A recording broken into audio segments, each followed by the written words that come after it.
Pertama saya perkenalkan, nama saya Jimmy Dimianus Siji. Saya adalah putra asli Maibrat. Dan saya juga ikut membidangi lahirnya kabupaten ini. Ya.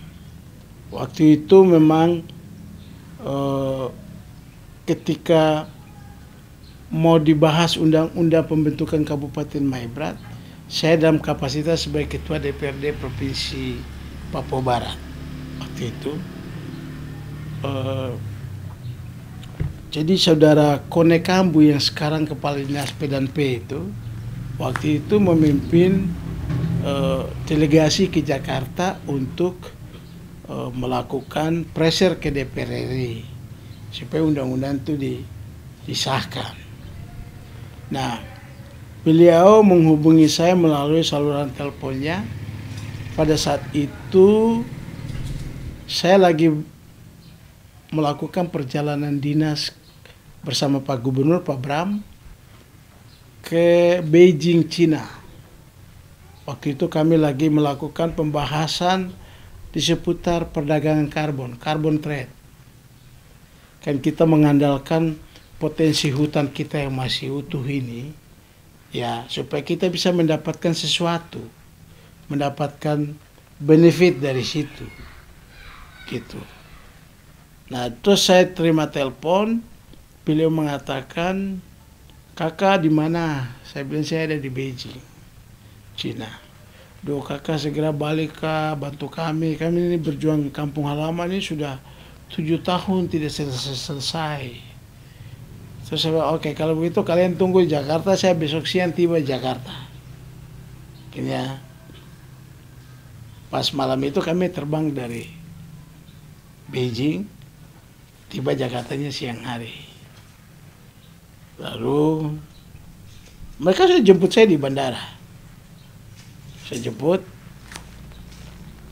dibawa menuju ke hotel penginapan mereka, namanya Hotel Surya Lama, Jalan Batu Ceper, Jakarta Pusat. Di sana saya ketemu dengan banyak orang, termasuk adik Kone ini juga, Kone Kambu. Dan banyak orang yang saya bisa sebutkan nama mereka, tapi sebagian di antara mereka sudah meninggal. Gitu. Ya, saya masih ingat itu saudara Kone Kambu. Nah, waktu itu saya terus menanya mereka, perkembangan sudah sampai di mana? Mereka cerita, kami berjuang terus, sekarang ini di Komisi 2 DPR RI ada pembahasan. Terus saya tanya, Pak John Pitwanane di mana? Terus Pak Diki Asmurub di mana? Mereka bilang ada di Jakarta. Terus saya tawarkan mereka, bisakah kalian menghadirkan dua bapak itu biar malam jam 7 kita bicarakan di hotel ini. Tapi rupanya mereka tidak ketemu dua tokoh ini. Bukan tidak ketemu, menyampaikan, tapi mungkin dua tokoh ini kan merasa mereka lebih besar. Kok saya apa bisa panggil mereka gitu. Sudah, itu saya bilang, udah kalau memang begitu oke, saya akan melakukan dengan cara saya. Lalu saya suruh mereka pulang istirahat. Saya panggil staf saya yang biasa suka ikut saya di Jakarta. Tolong buatkan surat kepada Ketua Komisi 2 DPR RI. Dan saya sebutkan, dia tulis semua. Besok pagi diantar. Jadi tembusan ke pimpinan DPR, tembusan kepada fraksi-fraksi yang ada di DPR, tembusan kepada Menteri Dalam Negeri, dalam hal ini Dirjen OTA, semua. Setelah surat itu dibaca oleh bapak-bapak ini, saya dihubungi oleh Wakil Ketua Komisi 2 yang kebetulan Ketua Panja Pemekaran, namanya Eko Santosa. Dia adalah wakil PDI Perjuangan di Komisi 2. Jim, kami sudah baca suratnya. Saya undang ke kantor biar kita diskusi dulu. Jadi saya datang ke DPR. Kita diskusi. Lalu beliau menanyakan gimana hubungan Pak Jimmy dengan Pak Dirjen Oda. Saya bilang baik. Nah, coba Pak Jimmy bicarakan maksud ini ke beliau. Kalau sudah nyambung, sudah kita mantapkan aja jalan. Jadi waktu itu saya mengusulkan agar undang-undang ini ditetapkan tanggal 19 Desember. Karena 19 Desember itu hari Trikora. Sehingga kabupaten ini mempunyai nilai histori perjalanan bangsa ini juga gitu. Waktu itu. Karena sampai hari ini juga orang-orang yang menikmati kekuasaan di Maibrat ini tidak tahu kenapa itu tanggal 19 Desember. Gitu. Di Trikora itu kan Bung Karno hanya bilang 3 hal. Pertama, bubarkan negara boneka Papua Barat buatan Belanda kolonial. Yang kedua, kibarkan sang merah putih di Irian Barat, di seluruh Irian Barat tanah air Indonesia. Ketiga, bersiaplah untuk mobilisasi umum. Itu kan 3 hal yang disampaikan Bung Karno. Sekarang kita kupas satu persatu. Trikora pertama, bubarkan negara boneka Papua. Pertanyaan saya, sudah bubar kan? Kalau bubar, kenapa kemarin orang pencuri senjata di Aifa Timur? Kenapa itu terjadi? Kenapa ada KNPB di Maibrat?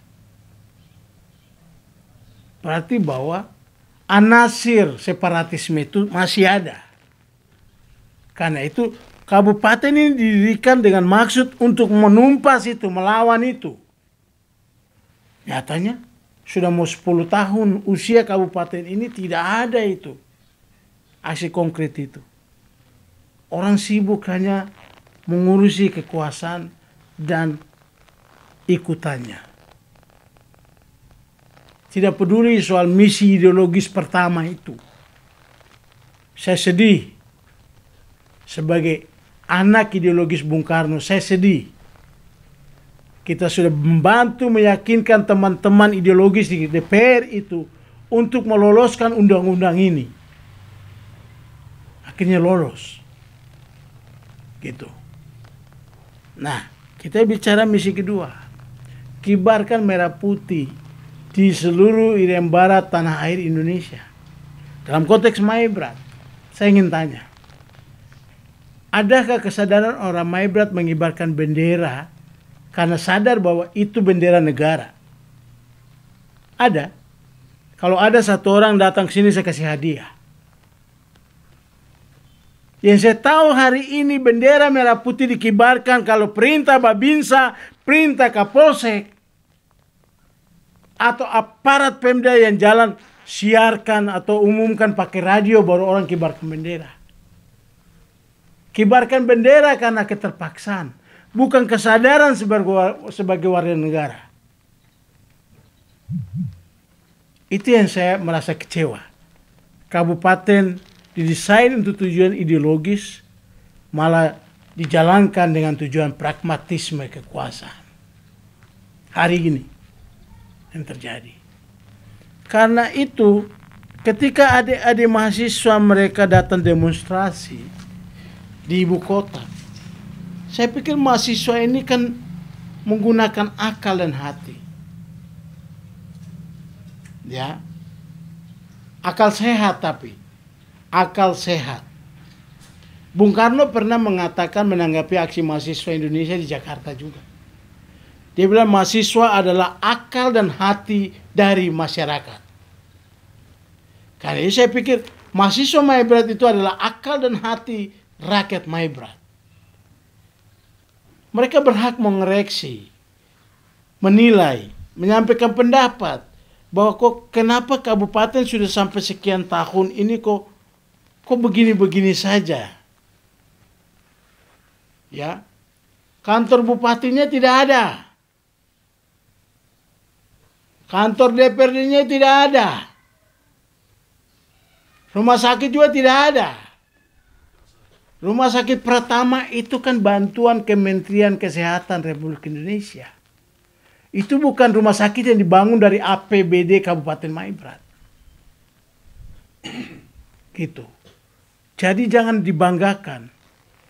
Pratama itu adalah jenis perusahaan, tipe rumah sakit. Jadi bukan rumah sakit namanya Pratama, rumah sakit tipe Pratama. Gitu. Nah, tapi hari ini rumah sakit tidak ada, tapi puskesmasnya dibangun dengan harga yang fantastis. Satu puskesmas ada 12 miliar, 13 miliar. Itu pun juga bangunnya mangkrak lagi. Ada beberapa puskesmas yang kita bisa tunjuk. Kalau kita jalan dari kota Sorong menuju ibu kota Maibrat, ke kediaman bupati itu, ada satu puskesmas itu. Di antara kampung Sorowan dengan Fatmales. Sebelah kiri. Itu kan mangkrak itu. Masa anggarannya 13 atau 12 miliar terus mangkrak? Di mana mata polisi ini? Lihat apa? Atau polisi hanya lihat kayu? Lihat juga itu ya fakta yang ada itu. Jaksa jangan hanya tunggu laporan di kota, jalan-jalan dong. Kan jaksa punya unit intelijen. Intel jangan hanya memantau di bar, di restoran. Turunlah pantau itu di daerah-daerah itu. Gitu. Supaya saya berbicara ini untuk kepentingan ideologi. Tujuan pembentukan daerah otonom itu untuk kepentingan bangsa dan negara. Bukan kepentingan orang per orang. Termasuk saya juga selalu mengkritisi soal Papua Barat. Karena tujuan pembentukan provinsi ini kan untuk kepentingan bangsa dan negara. Apalagi kabupaten-kabupaten pemekaran.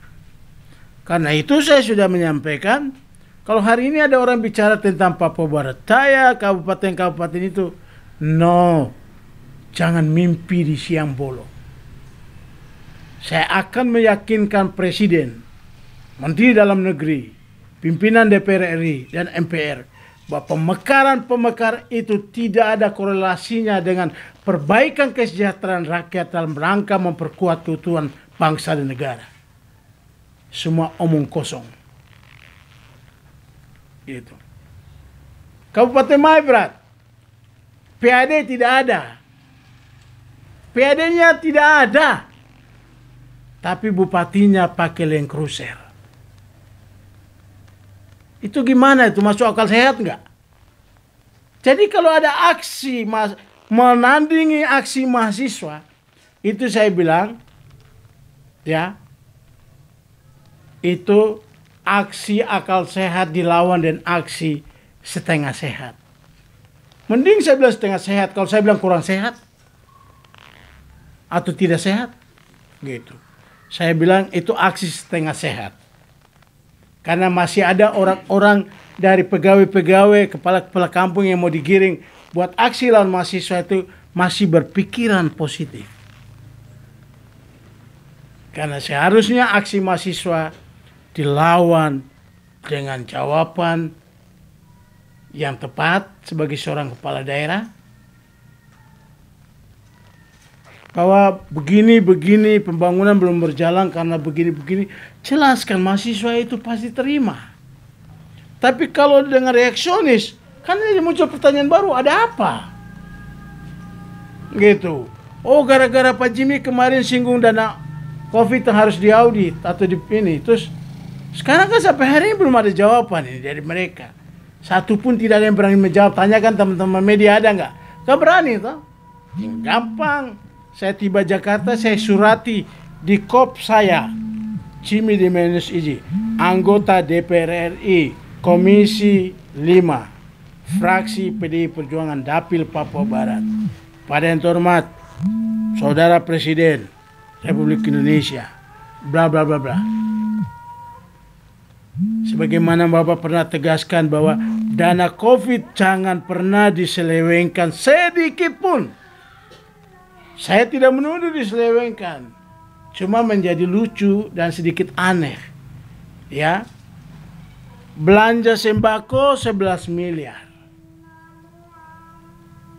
Saya juga melakukan belanja sembako selama dari bulan Maret sampai hari ini. Masih ada barang bukti itu di dalam rumah saya. Masih ada. Itu tidak ada sampai 1 miliar.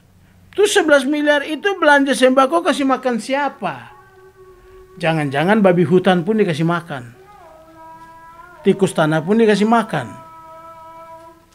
Kus-kus pun dikasih makan. Gitu. Itu saja sedikit kejanggalan yang saya lihat. Tapi terserah polisi dan jaksa. Kalian punya hak untuk menyelidiki dan menyidik. Gitu. Tidak usah tunggu saya datang melapor. Cukup saya bersuara di media ini. Itu petunjuk. Silakan lakukan. Saya akan titipkan catatan saya di tangan Presiden. Untuk memperbaiki ini. Ingat, kenapa Maibrat itu penting? Karena Tambrau itu, ini Maibrat bertetangga dengan Tambrau. Opem lahir dari Kebar tahun 1965. Opem lahir di situ. Karena itu dalam misi ideologis itu, saya ingin mempertahankan daerah-daerah ini. Gitu. Gak usah TNI, Polri, Jaksa sibuk-sibuk untuk ini. Bersihkan anasir-anasir ini dari sekarang. Jangan biarkan dia menjadi penyakit yang menggurita rakyat. Ya boleh.